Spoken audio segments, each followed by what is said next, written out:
Welcome back to K-Ratio's Weekend Preview. I'm Kyle Lintner, and I'm here today to provide actionable insight for the future, not recap the past. In this week's episode, the proverbial stuff has hit the fan, and in a major way. We'll break down what that means for you this week, but first, let's take a look at where the freight market currently stands. Tender volumes remain extremely elevated, above 15,000 every day since February 25th, and a whopping 48% better year over year. Tender rejections continue their streak of days above 25%, since February 17th, now at 26.8, drastically different than 2020 in yellow, 2019 in green, and even higher than 2018's 24.7 in orange. The implied accepted tender index is still 14% higher year over year, and a shocking 34% higher than the mythical 2018, suggesting this great freight bull market is more about total volume than temporary ELD-induced dislocation.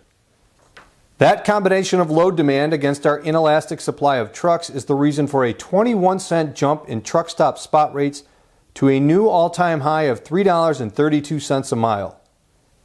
Even more shocking, the spread between spot and contract rates as measured by DAT also jumped 21 cents, with spot now 15 cents over contract, and this is with contract rates up more than 20% year over year.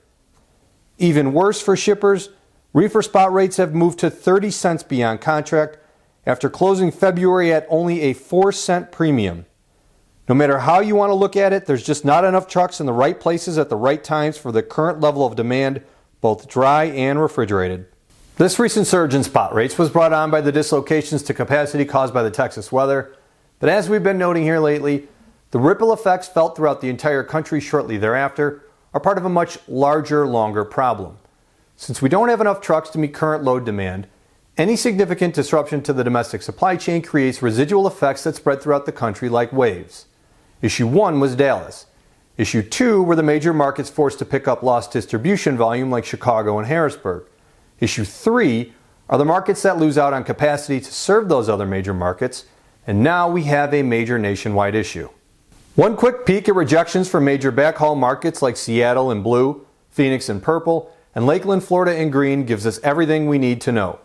Rejections have jumped in these markets because capacity has ignored these lower paying lanes for markets with more choices at higher rates. When we see markets like these, ones usually flush with trucks just looking to get out, now short on capacity, this is how we get national spot rates to explode like they have and surpass contract, setting the stage for another push higher in rates. What does this mean for freight this week? Carriers, we truly are in price discovery. Nearly every market is short on trucks and underwater on contract rates, which means you hold all of the negotiating power, so see what you can get. Brokers, don't waste your time with contract business. Eat the loss on the first decent quote that you get and move on to finding new spot business, because there's more than enough of that to come out net positive. Shippers, you can take a break from the barrage of West Coast volumes for a second. Chinese New Year has given the ports on the West Coast a chance to catch their breath. But the other problem we spoke of last week is getting really bad. Remember that warning about reefer rates starting with a 4 and not a 3 before produce season? Get ahead of this now, or we'll be talking about a 5 handle come May. To stay current with all things freight, follow us on LinkedIn. Or for more information on all of our products, including our award-winning freight intelligence platform so your margins don't end up where they are today, check us out at k-ratio.com. Please stay safe, and thanks again for watching.